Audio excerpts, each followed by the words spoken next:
Bapak Ibu.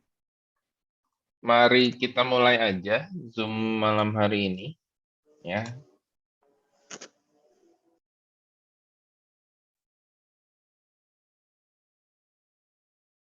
Oke, ini seperti biasa ya, kita mulai dengan IHSG, ya. Bentar lagi IHSG ada potensi untuk breakout dari all time high-nya di 6996, ya. Hari ini ditutup di 6946. Nah, bentar lagi IHSG ada potensi breakout. Namun yang jadi pertanyaan, apakah dalam waktu dekat ini akan mampu breakout atau enggak? Ya, kenapa? Karena nanti kalau Bapak Ibu buka chart dari aplikasi lain, ya selain TradingView gitu maksudnya, di sini kan bisa kelihatan ya volumenya gitu. Nah, volume transaksi IHSG itu udah beberapa hari ini, ya kurang lebih sekitar 2 minggu ke belakang itu udah mulai turun, ya. Jadi mau IHSG-nya turun, mau IHSG-nya naik, volume transaksinya itu turun atau kecil, ya. Ini ada sedikit eh, divergence ya, artinya ada perbedaan, harga saham yang naik kok volumenya makin turun. Nah, itu yang jadi eh, apa pertanyaan besar, akan ada apa ini nanti ke depan, ya. Kecuali besok, ya, besok ini dia mampu breakout, volumenya tinggi, artinya besok minimal ya minimal coba kalau saya pakai Fibonacci, ya minimal besok bisa sampai breakout dengan sentuh 7050 atau 7100 misalkan, ya. Dengan volume yang tinggi itu akan jadi eh, sinyal yang positif gitu ya. Jadi masih, kalau besok breakout dengan volume yang tinggi, itu ada potensi akan masih lanjut ke 73 sampai 74 seperti itu, ya. Nah, jadi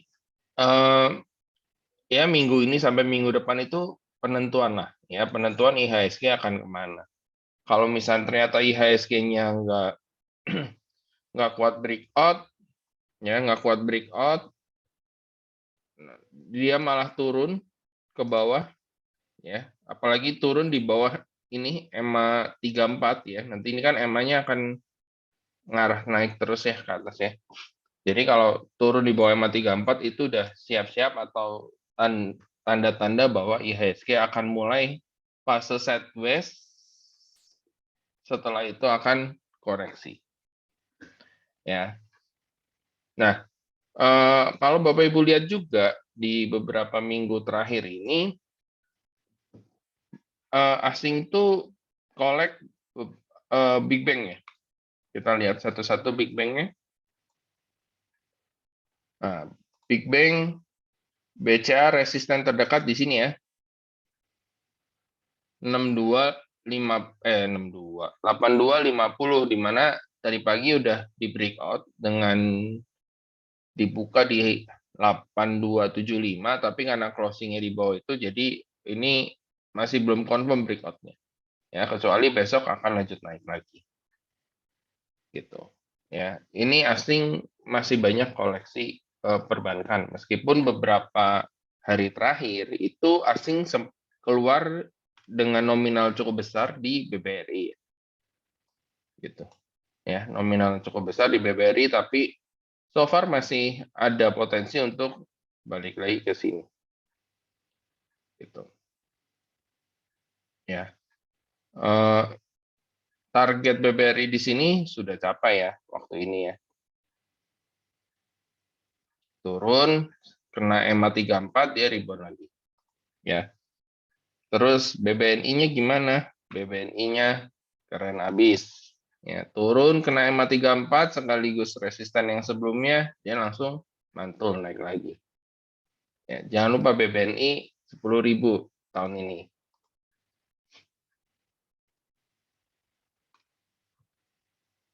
Mandiri ini juga sama ya, turun kena EMA 34, sideways sebentar dia naik lagi gitu. Ya. Ini banyak bank yang diakum sama asing ya. Oleh karena itu kalau kita ngelihat IHSG-nya cukup kuat gitu kan, meskipun ada beberapa saham yang arahnya udah downtrend gitu ya. Kayak ABA ini kalau saya lihat sih arahnya udah mulai siap-siap mau downtrend gitu. ABA terus Mari gitu ya. Mari ASA juga udah downtrend. Ya, udah downtrend. Terus ISSP hampir. Nah, ini kalau dia nggak kuat di atas 400 di sini dia udah bisa dipastikan akan downtrend. Ya, jadi sudah mulai rawan ya beberapa saham kecuali saham bank ya. Terus ada juga yang saham-saham eh, batu bara ya, contoh kayak PTBA ya, setelah naik tinggi ya ini di sini kan targetnya kan udah kena nih, langsung koreksi dalam. Nah, ini garis hitam yang udah saya garisin di beberapa minggu yang lalu ya. Ini di sini dia kuat, mantul, gitu ya. Terus ada Adaro juga, gitu ya. Ini udah mulai mantul. Ya artinya mungkin besok kalau banknya nggak ikut koreksi dan saham-saham batu bara, saham-saham metal kayak Antam, ya ini rebound, ya ini Inco rebound itu akan jadi sinyal yang positif untuk IHSG bisa breakout dari 7.000 dengan volume yang tinggi. Seperti itu.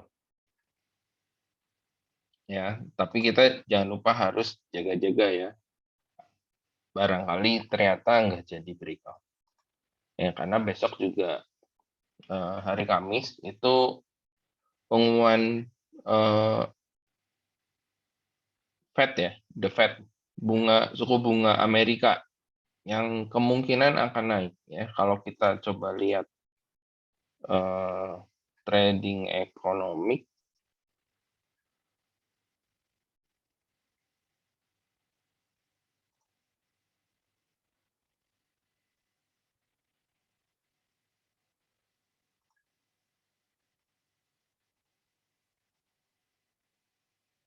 ya di Amerika ini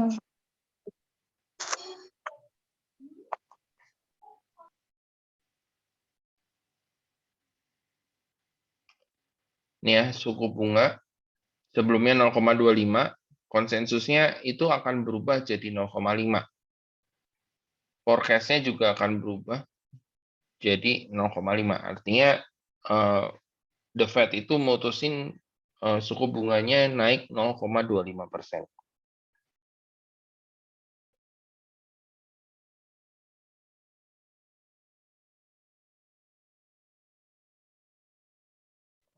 Ya, suku bunga Amerika diprediksi naik 0,25% atau 25 basis point. Nah, kalau ini naik, ya pasti BI juga akan ikut menaikkan suku bunga.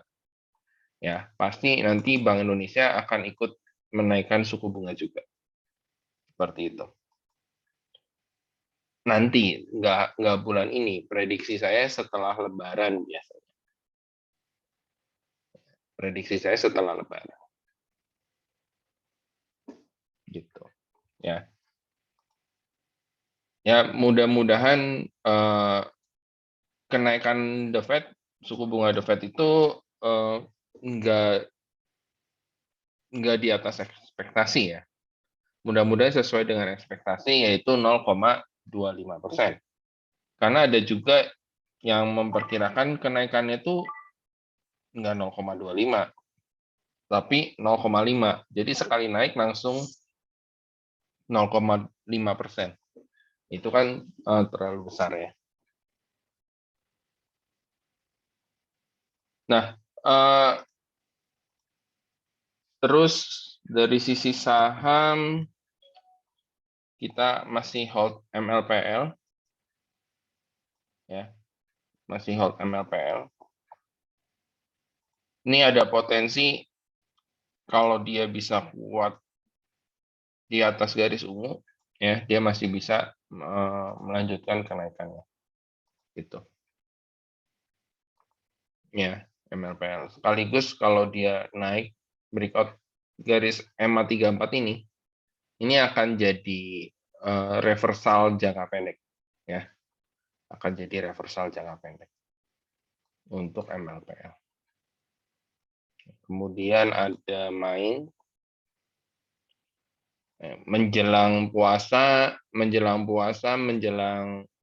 Lebaran biasanya harga ayam naik, ya, biasanya harga ayam naik. Nah, saham-saham ayam-ayaman ini yang diuntungkan, ya.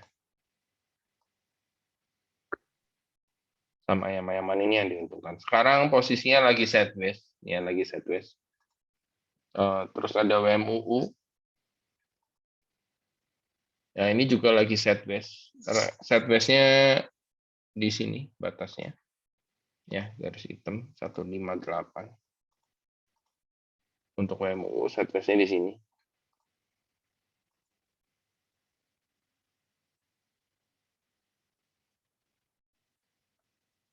Terus ada Soci. Ya, sebenarnya Soci waktu kemarin udah sempat lumayan profitnya ya. Profitnya udah lumayan, resisten kuatnya di sini ya, selama dia nggak bisa jebol 240 yang jadi target pertama kita ya, ini akan sideways. Nah, ini kemarin sempat turun agak cukup dalam karena ada keluar berita kalau misalkan rating obligasinya atau rating pembayaran utangnya itu turun kelas ya. Jadi dia sempat turun. Tapi so far dari sisi perusahaannya sih nggak ada masalah sebenarnya.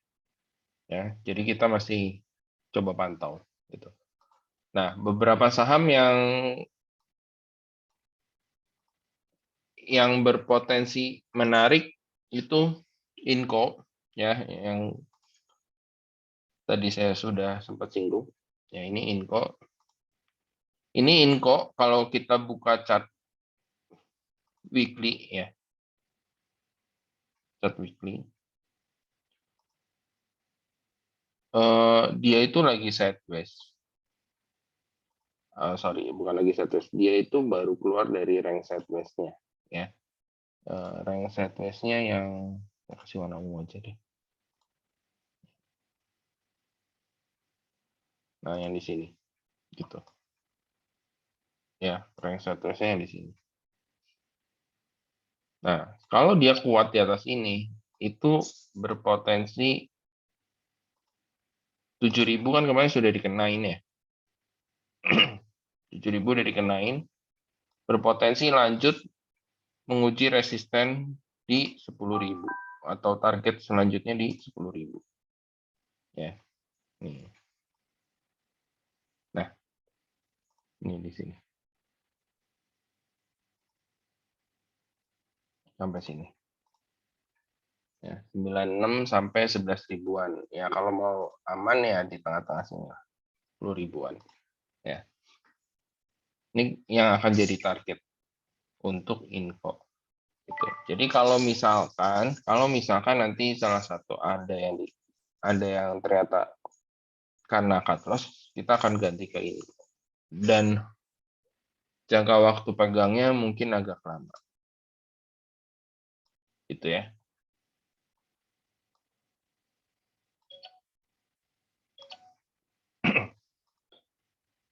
Terus, cicil start berapa kok infonya, maaf kok. Gimana kok? Boleh cicil start berapa, 53 apa 52? Oh, Inco ya. Nah, Inco sebenarnya selama dia kuat di EMA 34 ini boleh dicicil sih kok. Jadi EMA 34-nya kan sekarang di 5292 ya, ya berarti 53 gitu. 53 boleh cicil-cicil ya. Iya, Mas. boleh Nah, cicil-cicil gitu. oke, nanti Tapi gua masuk. kuncinya tuh di 56 sih. Kuncinya di 56. Jadi meskipun turun di bawah 56 ke 53, tapi dia harus bisa balik lagi ke 56. Nggak boleh terlalu lama di bawah 56. Harus Kuncinya di bisa sini. mantul ya. Oke, siap. Mm-mm. Thank you kok. Ya. Ini jadi kunci ya. Kunci untuk pola atau sideways-nya ini kuat gitu ya. Nggak turun di bawah atau nggak turun masuk ke dalam kotak sideways-nya gitu.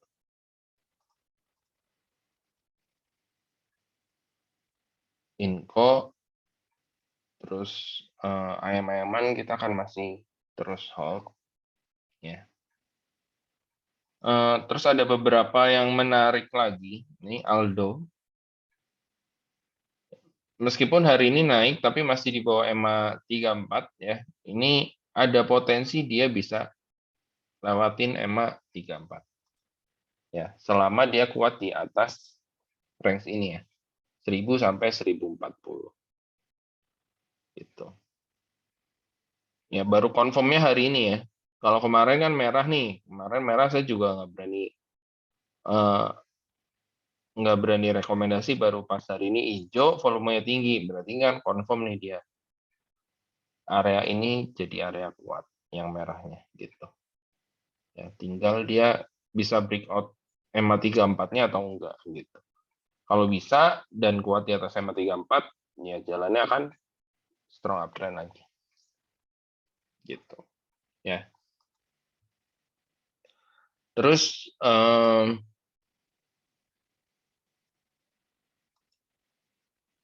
untuk properti kita ada SSIA. Ya, ini SSIA. Kenapa saya pilih SSIA? Karena di sini tuh pada saat di sini ya. Sorry. Ini kan datar ya. Nah, ininya tuh naik. Ya, artinya ada divergence ya. Makanya dia harusnya naik. Gitu. Nah, eh, beberapa sektor properti itu udah mulai rebound ya hari ini. Baru hari ini beberapa sektor properti udah mulai rebound. Contohnya ada Asri. Ya, sempat rebound, turun lagi. Ya, ini garis merah ini pokoknya area resisten kuat nih, ya. Sempat rebound, turun lagi. Terus ada tadi sempat lihat ada Sumarekon. Ya, sempat naik juga. Terus BSDE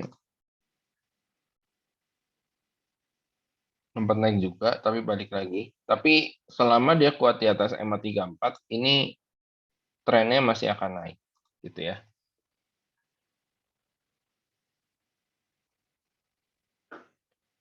Ya, CTRA juga sama, dia lagi sideways gitu.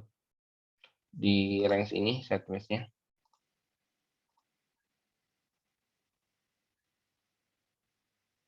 Ya, jadi properti masih menurut saya masih menarik. Ya, properti masih menarik.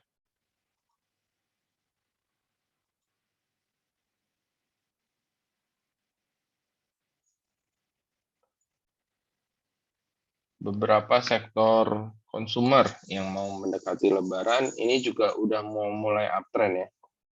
Udah mau mulai uptrend, dia udah bikin higher high di sini.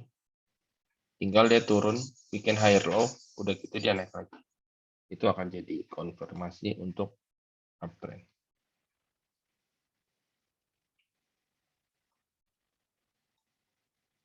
Ya, MAPI pun juga sama ya. Trennya ini udah mulai naik. Ya. Ada yang mau ditanyain?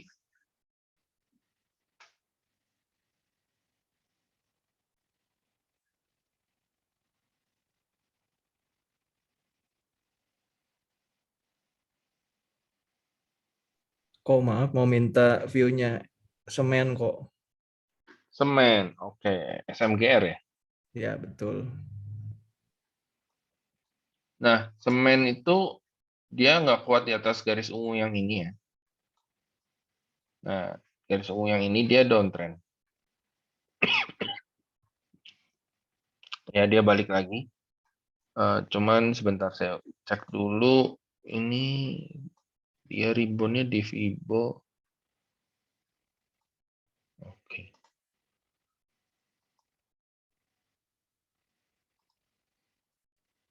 Oke, nah semen ini potensinya sideways ya, sideways selama dia nggak kuat di atas dari EMA 34.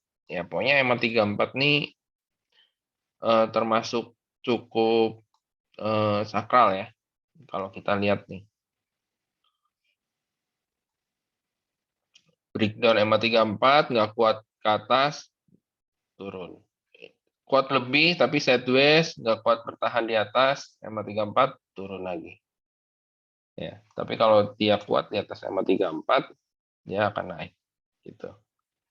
Ya. Jadi EMA 34 ini bisa dibilang cukup akurat gitu. Ya, jadi untuk sekarang sih sebenarnya untuk semen saya masih belum berani rekomen sih kok. Ya, untuk semen. Saya malah lebih berani rekomen cicil itu waskita ya, konstruksi. Kenapa lebih berani ini? Padahal sama-sama lagi downtrend ya, di bawah EMA 34. Alasannya cuma satu. Secara histori, kalau misalkan kita cek historinya, waskita itu pernah red issue. Tuh, IRT-nya nggak ada. Bentar.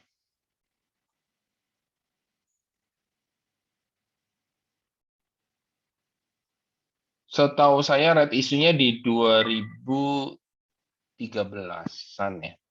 2013 atau 2000 berapa belas gitu. Dia pernah red issue dan setelah red issue itu harga sahamnya naik cukup tinggi. Bentar ya, saya coba ganti tahunnya.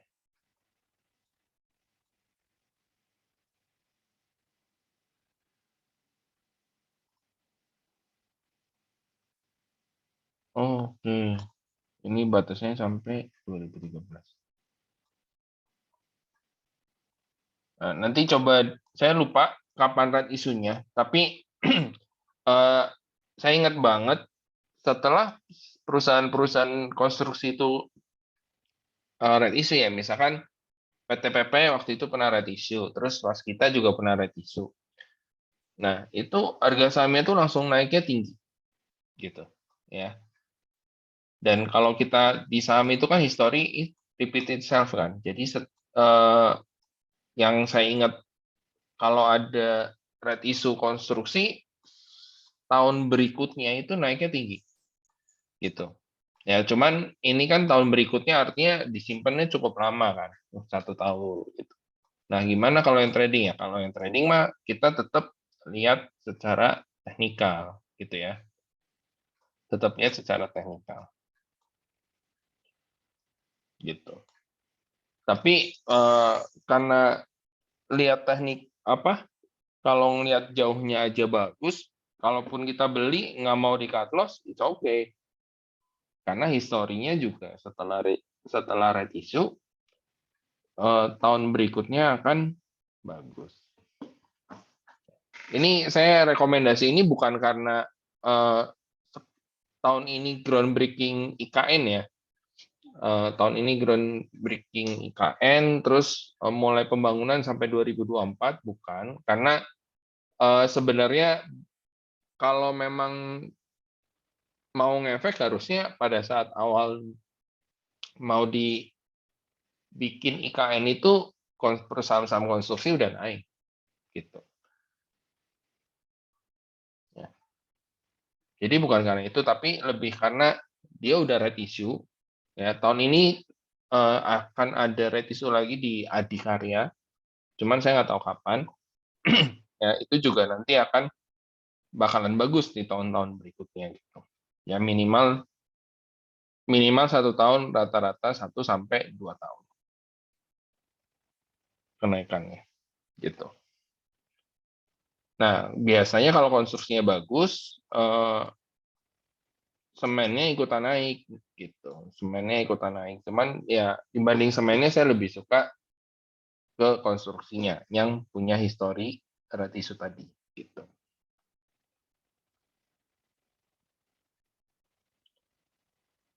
Oke, ada lagi yang mau ditanyakan?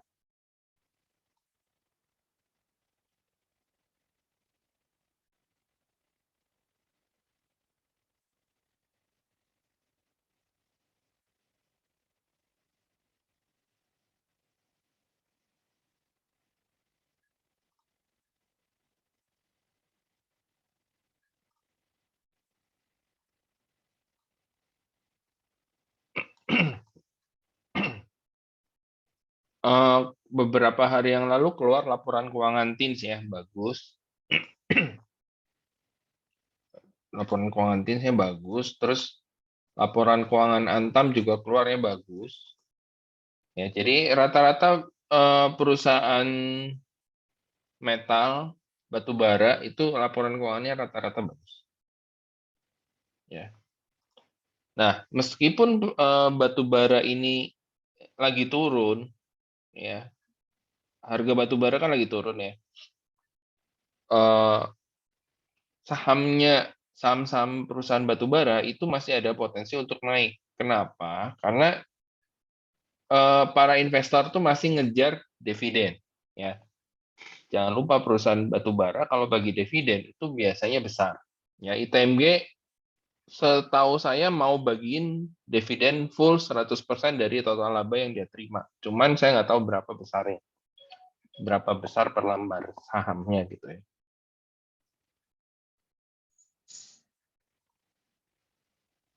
Ya, ITMG.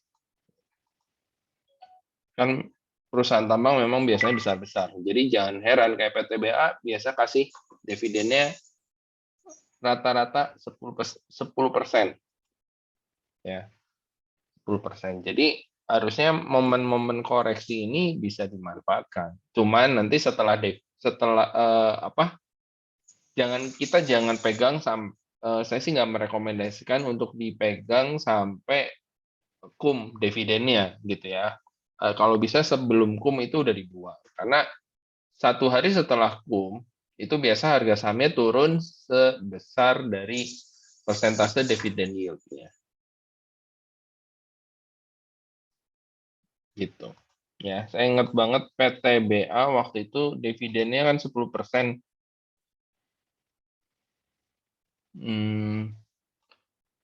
Di tahun 2000, nah ini di tahun 2020 nih. Nih. Dividen 10%, ya harga sahamnya naik. Ya, ini kan di atas EMA 34 masih naik terus. Di sini setelah X langsung ARB. Ini ARB-nya 3 hari deh perasaan. Pokoknya turunnya dalam aja. Gitu. Ya. Jadi kalau kita ngejar dividennya, tapi capital gain-nya bisa minus, ya ngapain? Mendingan kita ngejar capital gain dibanding ngejar dividen.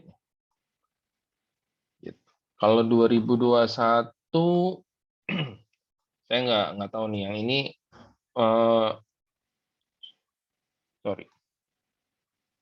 Yang ini dividen atau bukan turunnya dalam. Gitu. Yang jelas PTBA biasanya kalau bagi dividen itu besar ya. PTBA, Adaro, TMG, UNTR bagi dividennya besar. Makanya cukup diminati. Gitu.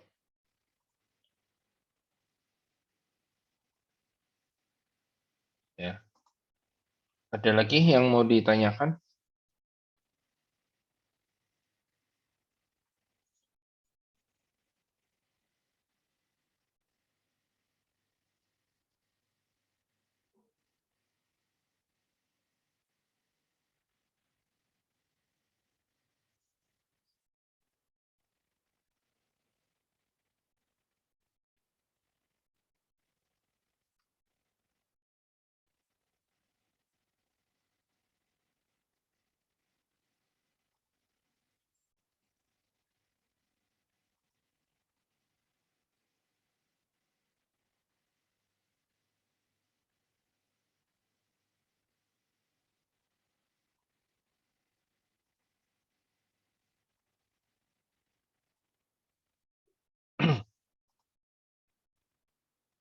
Kalau untuk bank-bank digital ini kalau saya lihat sih masih belum terlalu, ini ya, belum terlalu confirm untuk rebound ya, maksudnya untuk uptrend lagi gitu. Ini masih belum kelihatan untuk uptrend lagi, cuman udah mulai kelihatan agak sideways ya. Hari ini BGTG naik lumayan, terus ada AMAR ya.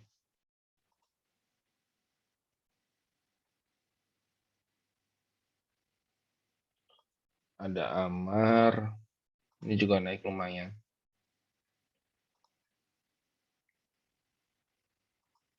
Terus BEFIT juga naik lumayan. Ya, tapi masih belum apa namanya, mulai uptrend, tapi udah mulai ada tanda-tanda pergerakan. Tapi kalau BABP-nya saya udah lama nih nggak cek BABP. Ya, BABP-nya masih sideways.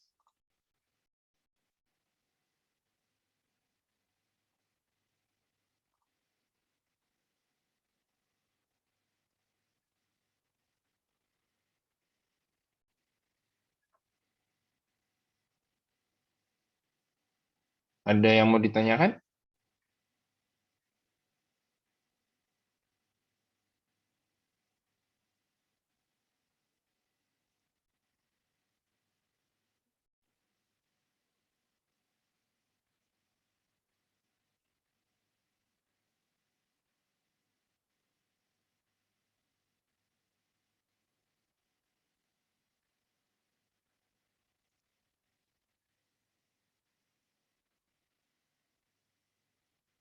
Oh iya, hari ini date-nya MLPL ya. Untuk red issue di harga 500. Red issue di harga 500, trading date-nya mulai dari tanggal 22 sampai tanggal 28. MLPL.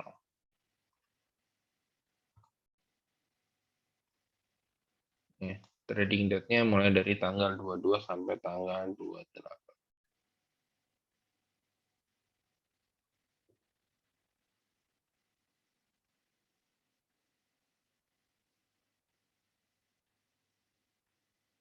Harusnya sih bisa ke arah sini, harusnya ya, harusnya bisa balik lagi arah sini.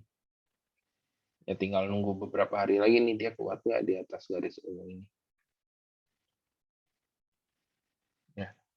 Oh ya, satu lagi terakhir mungkin IPO GoTo ya. Kalau misalkan Bapak Ibu udah dengar Go .com.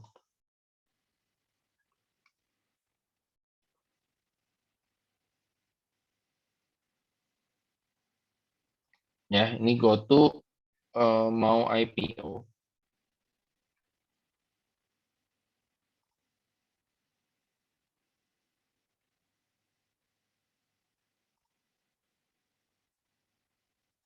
Ya, GoTo mau IPO, masa penawaran awal itu di tanggal 15 sampai 21 Maret. Ya, masa penawaran awal ini kita sebut dengan book building. Di mana kalau book building itu harga harganya itu masih bentuk range ya. Dari 316 sampai 346. Seperti itu. Sebentar.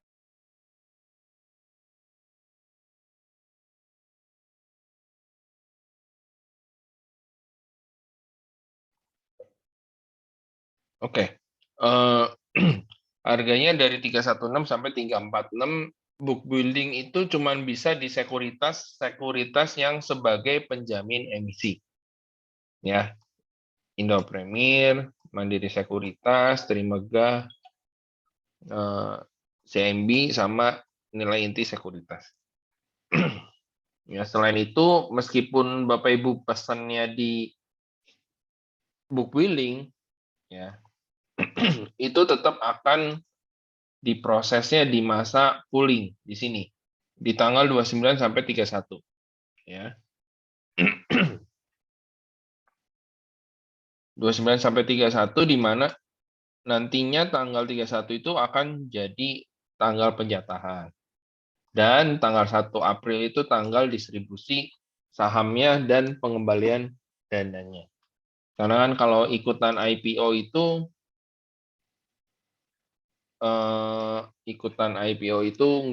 nggak selalu dapat fix ya. Jadi saya pesan 1 miliar nggak akan selalu dapat 1 miliar gitu ya. Malah rata-rata dapatnya cuma sekian persen. Nah, apalagi GoTo ya, yang prediksi saya ini akan oversubscribe, mungkin bisa di atas 20 kali gitu ya. Kenapa? Karena dia cuma melepas 4,3% ya. 4,3%. Meskipun nominalnya besar ya, 17 triliun gitu ya. Nominalnya besar 17 triliun, tapi ngelepasnya persentasenya itu kecil.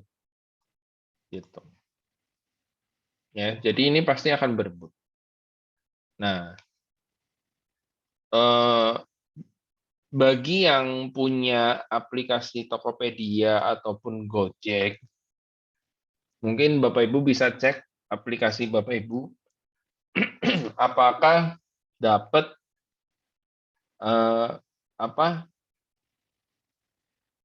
dapat notifikasi gitu ya, ataupun kalau kayak saya sih, saya dapat notifikasi dari Tokopedia kalau saya dapat fixed allotment gitu. Jadi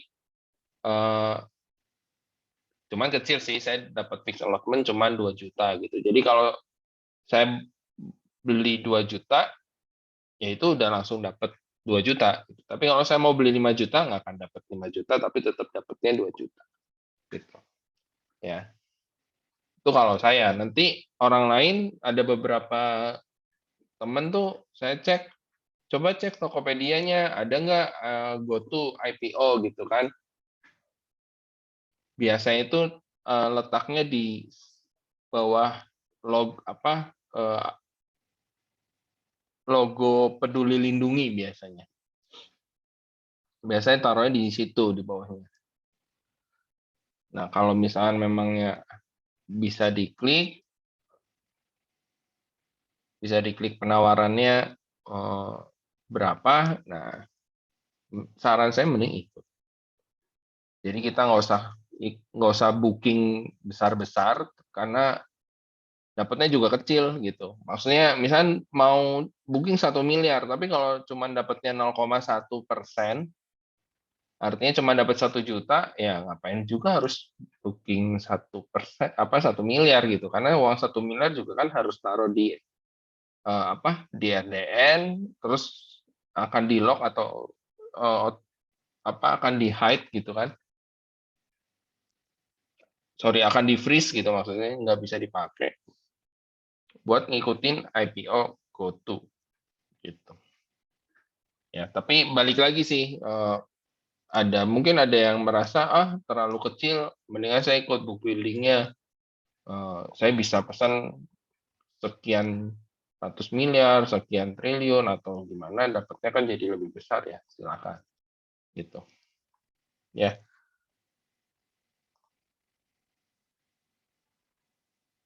Untuk GoTo saya rekomendasi ya, meskipun sebenarnya kalau ngomongin jumlah dana yang diterima atau IPO amount itu kan 17 triliun. Itu termasuk cukup besar.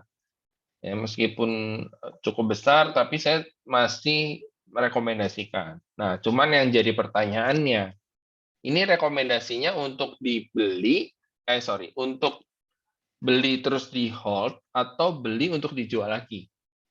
Dalam arti setelah listing 1-2 hari jual atau udah beli terus diemin aja gitu.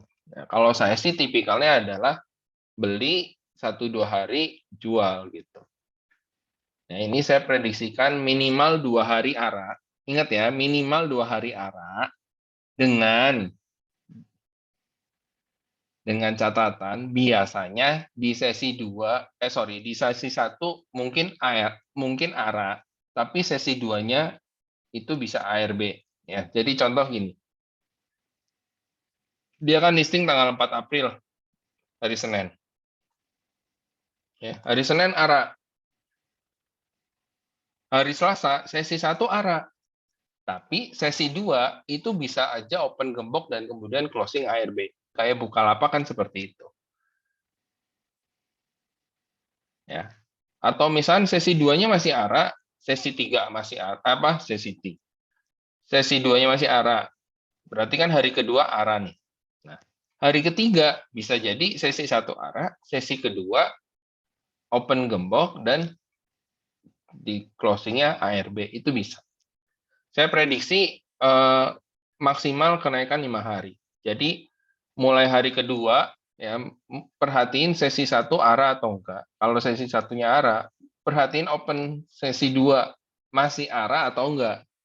Jangan-jangan open sesi 2 udah buka gembok. Nah, itu silakan dah. Mau dijual semua boleh, mau dijual sekian persen dulu boleh, ya itu balik lagi ke masing-masing gitu ya. Maksimal hari kelima seperti itu. Jadi maksimal hari Jumat. Gitu. Ya, itu untuk IPO Bukalapak. Ada yang mau ditanyain untuk IPO Bukalapak? Bukalapak, sorry. IPO GoTo.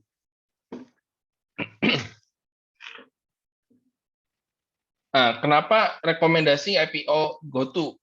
Nggak takut kayak Bukalapak? Ya sebenarnya kalau ngomongin takut kayak Bukalapak, ya ada ketakutan juga. Cuman kalau saya lebih yakin GoTo tuh karena dia lebih bagus dibanding Bukalapak. Ya, menurut saya gitu ya, menurut saya. Karena kan saya juga user e-commerce gitu kan. Saya lebih sering transaksi di Gojek maupun Tokopedia dibandingin di Bukalapak. Bahkan Bukalapak saya nggak punya aplikasinya gitu. Ya. Terus saya juga punya toko juga di Bukalapak. Saya punya toko juga di Tokopedia. Ya. Yang menurut saya Tokopedia ini pinter gitu. Tokopedia ini pinter. Ya nggak tahu kalau Bukalapak akan seperti apa gitu. Tapi saya punya toko di nggak cuma di Tokopedia ya, saya punya toko di Shopee, di Bukalapak, di Tokopedia, di Blibli. Paling banyak orang beli di Tokopedia. Itu yang saya rasain. Jadi saya lebih pede lah dibandingin yang Bukalapak. Gitu. Ya, terlebih lagi dari sisi harganya, harga GoTo itu terbilang murah ya, cuman 300, Bukalapak kan 800. Gitu.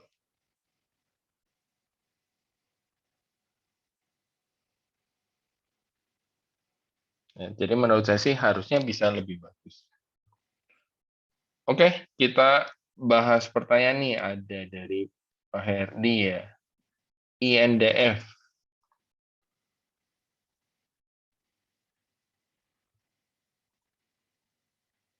Ya, INDF masih downtrend ya. Masih downtrend. Mungkin kalau agak bingung kita lihat yang weekly-nya. Ya, masih downtrend.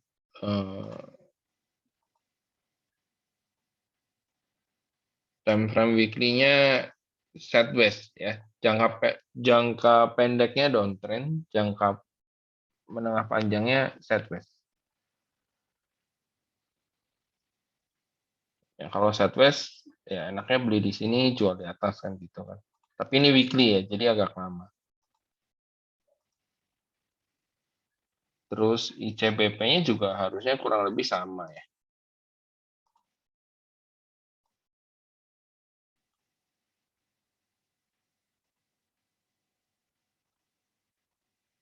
Ya, harusnya kurang lebih sama. Sideways. Ya, cuman memang ini udah di bawah ya. Harusnya dia rebound.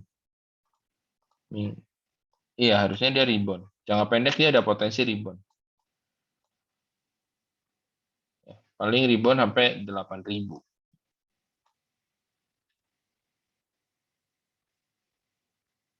Gitu. Terus berikutnya SCMA. SMA juga masih downtrend ya. Cuman ini ada kemungkinan sideways. Akan sideways dulu. Sorry, di sini. Ada kemungkinan sideways dulu. Gitu. Ada lagi yang mau ditanyakan?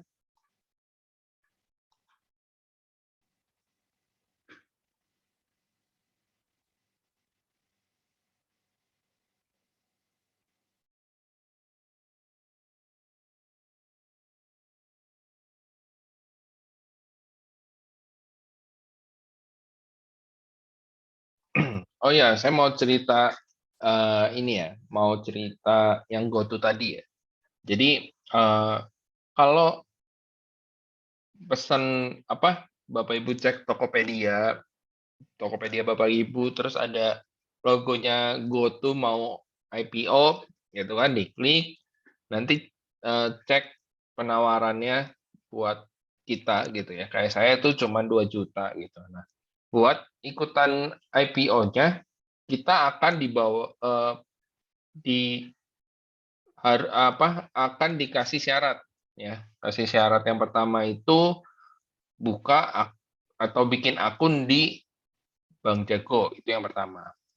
Yang kedua, itu pilih buka akun di sekuritasnya iPod, Trimegah sama nilai inti sekuritas. Nah, karena saya udah tahu iPod aplikasinya seperti apa, Trimegah seperti apa, saya lebih penasaran sama yang nilai inti sekuritas. Akhirnya tadi siang saya buka atau saya bikin akun di nilai inti sekuritas. Nah, ini saya mau menyarankan ke Bapak Ibu. Ya, meskipun nggak seberapa sih. Jadi, kenapa sih saya menyarankan ke nilai inti sekuritas? Karena ini sekuritas ini masih sekuritas yang terbilang nggak terlalu terkenal. Mereka akan cari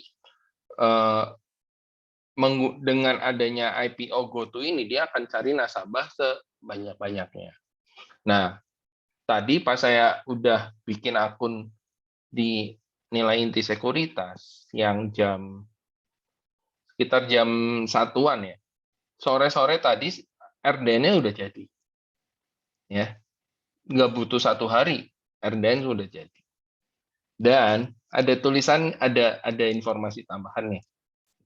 Kalau kita pesen IPO GoTo melalui dia ini maksudnya nilai inti sekuritas, ya kan kita harus top up ke RDN.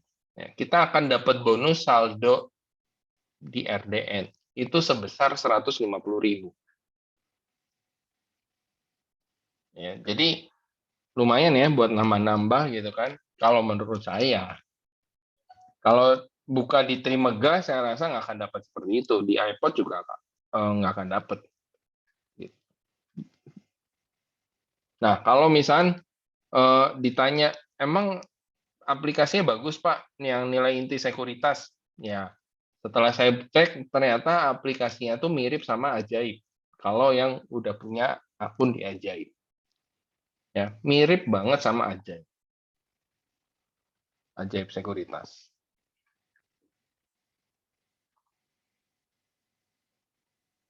Ya, cuma itu aja yang mau saya info.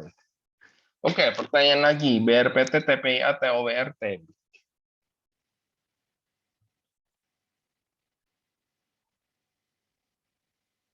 BRPT masih downtrend ya. Selama dia belum bisa kuat di atas garis ungu. Tapi TPIA-nya lebih cakep. Ya, TPIA-nya lebih cakep. Naik tinggi. Ini naiknya nggak kira-kira nih berapa minggu? 2 minggu apa 3 minggu nih? Pas sebulan jangan ya? Sebulan ya, sebulan lah ini kurang lebih. Dari 18 Januari, hampir sebulan, 3 minggu kan. Naik terus turun dalam. Ya. Baru hari ini naiknya kencang. Naiknya kencang. Nah, ini kalau ada koreksi boleh sih. Boleh masuk. Gitu. TPE-nya lebih oke. Terus tower. Towernya ini udah mulai sideways ya, tapi saran saya mendingan nunggu breakout dari sideways-nya aja kalau mau masuk. Ya, breakout dari sideways-nya di 1070. Tapi targetnya cuma sampai sini, 1180 dulu. Terus kalau TBIC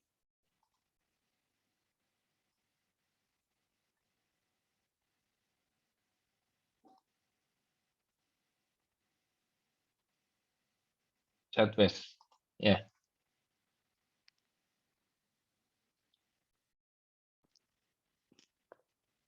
TBIC-nya sideways.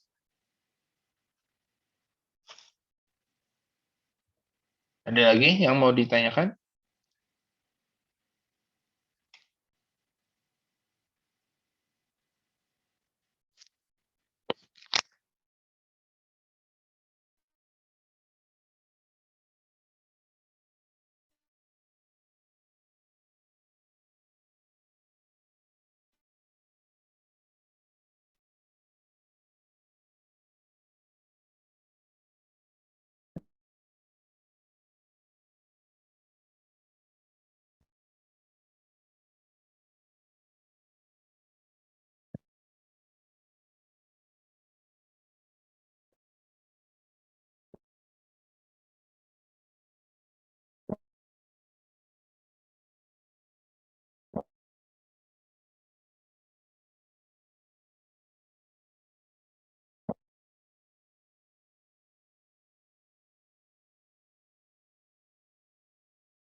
Oke, kalau nggak ada lagi yang mau ditanyakan, paling malam hari ini sampai di sini dulu aja.